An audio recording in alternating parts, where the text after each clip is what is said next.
অনুজ তোমার কাছে ইম্পর্টেন্ট, আমার ছেলে তো নয়। আমি কিছু বলিনি, আমি শুধুমাত্র পুবলুকে দেখতে এসেছিলাম। তোমাদের যদি সত্যি এটাতে এত আপত্তি হয়ে থাকে, তোমরা যদি সত্যি একান্তই মানতে না পারো, আমি ওকে নিয়ে চলে যাচ্ছি, অসুবিধার কিছু নেই। আমি আগেও একবার বলে দিয়েছি, পুবলু এখানেই থাকবে, পুবলু আমার থেকে কোথাও যাবে না। এতই যদি সমস্যা হয় আমি পুবলুকে অ্যাডাপ্ট করতে রাজি আছি। কেন অ্যাডপ্ট করবে? কেন? কিসের জন্য? ওর মা কি মরে গেছে? না ওর মা আর কোনোদিন ফিরবে না? কিসের জন্য অ্যাডপ্ট করবে? মানে তুমি কি প্রমাণ করতে চাইছো গুড্ডি? কি প্রমাণ করতে চাইছো যে মানে আমাদের এই জীবনে বেবি হতে পারে না? হ্যাঁ, না, পারে না। কেন হতে পারবে না? কেন হতে পারবে না? তুমি রাস্তা থেকে ছেলেপুলে টেনে নিয়ে এসে বাড়িতে ক্রেশ বানাবে আর আমার ছেলেটা শুকনো মুখ করে ঘুরে বেড়াবে? ও কোনোদিনও নিজের সন্তানের বাবা হতে পারবে না? হ্যাঁ, কেন পারবে না? যখন যখন জিতকে বিয়ে করেছিল তখন কি এই কথাগুলো তুমি জানিয়েছিলে জিতকে? বিয়ে হওয়ার সময় বলিনি মা, তখন এই কথাগুলো ভাবতেই পারিনি, মাথাতেই আসেনি। কিন্তু এখন ভাবতে পারছি, কারণ যে মানুষটাকে আমি যতটা পবিত্র বলে ভেবেছিলাম, মনে করতাম, তার মনে এখন ঠিক ততটাই ময়লা ঢুকে গেছে। সে যে কোনো কারণেই হোক, অন্য কারণেই হোক, অন্য কারোর জন্যই হোক, ময়লা ঢুকে গেছে, কিন্তু সে সেটা কিছুতে পরিষ্কার করার চেষ্টা করছে না। হ্যাঁ, আমার মনে ময়লা, তোমার মন তো পরিষ্কার একদম। তার প্রমাণ তো দেখা যাচ্ছে। যুধাজিৎ, আমাকে ব্লেম করে কিন্তু তোমার কোনো লাভ নেই। তোমার যদি মনে হয় তুমি আমার সঙ্গে থাকতে পারছো না, সেটা পরিষ্কারভাবে আমাকে জানিয়ে দাও। এটাই তো তুমি চাইছিলে, হ্যাঁ? এটাই চাইছিলে তুমি। তোকে উস্কাচ্ছে এরকম করে, তোকে উস্কাচ্ছে জিৎ, যাতে তুই রাগ করে এখান থেকে চলে যাস। সেটা হবে না মা, আমি ওকে সেই শান্তি দেব না। তুমি অন্য মানুষের জীবন শেষ করে দেবে আর নিজে শান্তিতে থাকবে। ইট ইজ নট পসিবল গুড্ডি, আমি সেটা হতে দেব না, কখনো না। প্লিজ, একটা সামান্য ব্যাপার নিয়ে তোমরা এরকম করো না। বিশ্বাস করো যুধাজিৎ, আমি কোনোদিন কিন্তু চাইনি যে তোমাদের সম্পর্কটা খারাপ হোক, আমি এখনো চাই না। আমি তোমাকে খুবই রেসপেক্ট করি যুধাজিৎ, চিরকাল তাই করে এসেছি। আমি জানি একটা পরিস্থিতির সৃষ্টি হয়েছে, তাই হয়তো তুমি আমাকে ভুল বুঝছো, কিন্তু আমি কিন্তু তোমাকে কোনোদিন ভুল বুঝিনি। আমি জানি যে বাইরে যে খবরটা উঠেছে তাই জন্য হয়তো তুমি একটু, কিন্তু বিশ্বাস করো আমার এতে কোনো হাত ছিল না যুধাজিৎ। আমি আপনাদের সবাইকে আমি একটাই কথা বলবো যে আপনারা আমাদের নিজেদের লোক। আপনারা যদি বাড়ির লোকের মতো আমাদেরকে মিসআন্ডারস্ট্যান্ড করেন, তাহলে আমরা কোথায় যাব বলতে পারো? স্যার, ছেড়ে দিন এই কথাগুলো। এখন আর ওকে বলে কোনো লাভ হবে না। এই কথাগুলো শোনার ঊর্ধ্বে চলে গেছে। এই কথাগুলোকে গুরুত্ব দিয়ে কোনো লাভ নেই। আপনি তার থেকে বরং নিজেদের সম্মান নিজেদের কাছে রাখাই ভালো। কিসের সম্মান? তোমার সম্মান আছে? কিচ্ছু নেই, কোনো মান সম্মান কিচ্ছু নেই তোমার গুড্ডি। যদি থাকতো তাহলে এরকম নোংরামি করতে পারতে না, এইভাবে চলে যেতে পারতে না। তুমিও যেতে পারতে না, ও আসতে পারতো না। বুঝতে পেরেছো? সম্মান। ওনার ছেলে এখানে আছে, উনি যখন ইচ্ছে ওনার সন্তানকে দেখতে আসতেই পারে। মেনে নিলাম ওর বাচ্চাকে দেখতে 1000 বার আসতে পারে, ও তাই এসেছে। তুমি কেন গেছিলে? কেন? তাহলে তুমি ওকে দেখতেই গিয়েছিলে? আমি কাজে গেছিলাম। এক কথার উত্তর আমার বারবার দিতে ভালো লাগে না। বারবার এক কথাই বলতে হবে, কারণ এর বাইরে তোমার সঙ্গে আমি আর অন্য কথা বলতে পারবো না। মানে বুঝতেই পারছো না যে কতটা অন্যায় তুমি করেছো? ন্যায়, অন্যায়, ধর্ম, অধর্ম, মানে সব বোধ তোমাদের লোপ পেয়ে গেছে। তোমরা অন্য মানুষকে কষ্ট দিতে দিতে তাদের টেকেন ফর গ্রান্টেড করবে, তারপরে মানে তাকে কষ্ট দিয়েই যাবে। তোমরা বুঝতেই চাইবে না সেই মানুষটা কতটা কষ্ট পাচ্ছে না পাচ্ছে। তোমরা, আমার চোখের সামনে এই জিনিস আমি আর দেখতে পাচ্ছি না, জাস্ট দেখতে পাচ্ছি না।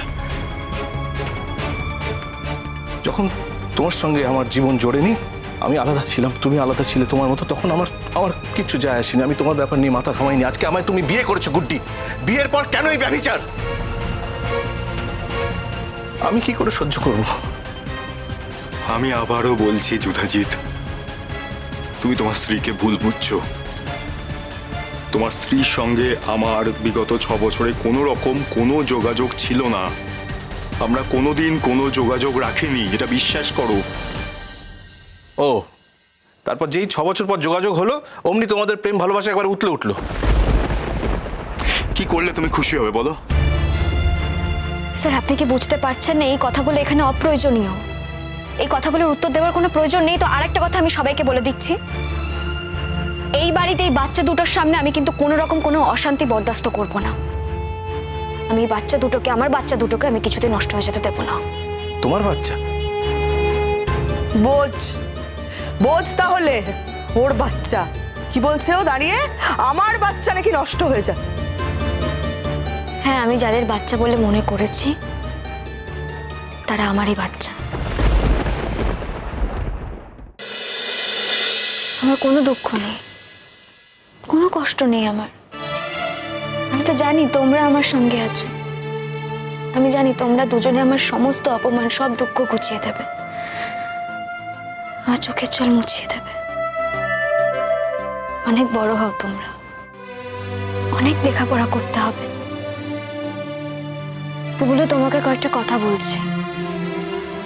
দেখো, তোমার সঙ্গে তোমাদের বাড়িতে গিয়ে থাকাটা আমার পক্ষে সম্ভব নয়, কিন্তু এটাও ঠিক আমি তোমাকে ছেড়ে থাকতে পারবো না বুবলু। আর আমিও জানি তুমিও আমাকে ছেড়ে থাকতে পারবে না।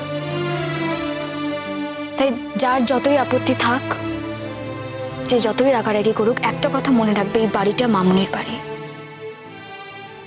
তুমি এই বাড়িতেই থাকবে, খেলাধুলো করবে, লেখাপড়া করবে।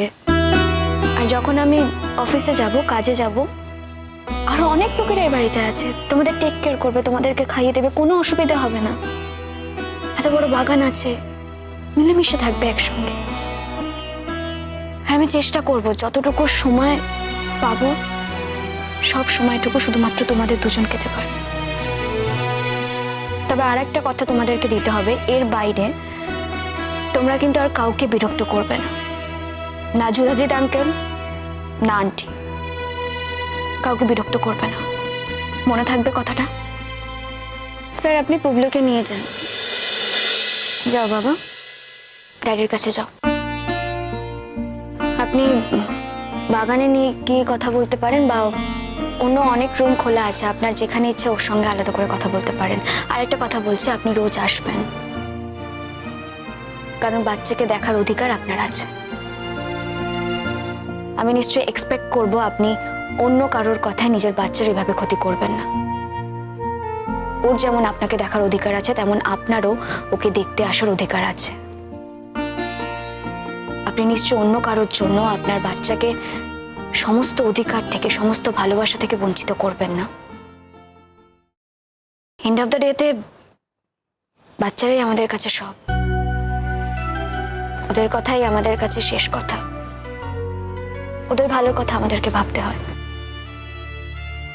তাই যতদিন না বুবলুর মা ফিরে আসছে, ও আমার কাছেই থাকবে, আমার দায়িত্বেই থাকবে। আর আপনি প্রত্যেকদিন নিয়ম করে যে কোনো সময় আপনার যখন ফ্রি টাইম হবে আপনি ওকে দেখতে আসবেন।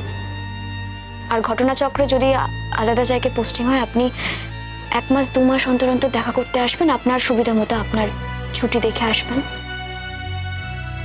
ও যদি সেই সময় ছুটি থাকে, ওকে নিয়েও যেতে পারেন। ও যেটা চাইবে, ও যেটা বলবে। আর রেশমির তো কিছু করার নেই, আপাতত আমার সঙ্গেই থাকবে। আমি যেখানে যাব সেখানে ওকে যেতে হবে। ওর মা যতদিন না আসছে আমার সঙ্গে থাকবে, তারপরে সেটা দেখা যাবে ওর মা এলে কি হবে না হবে। তাহলে শেষ পর্যন্ত এই কথাই থাকলো স্যার।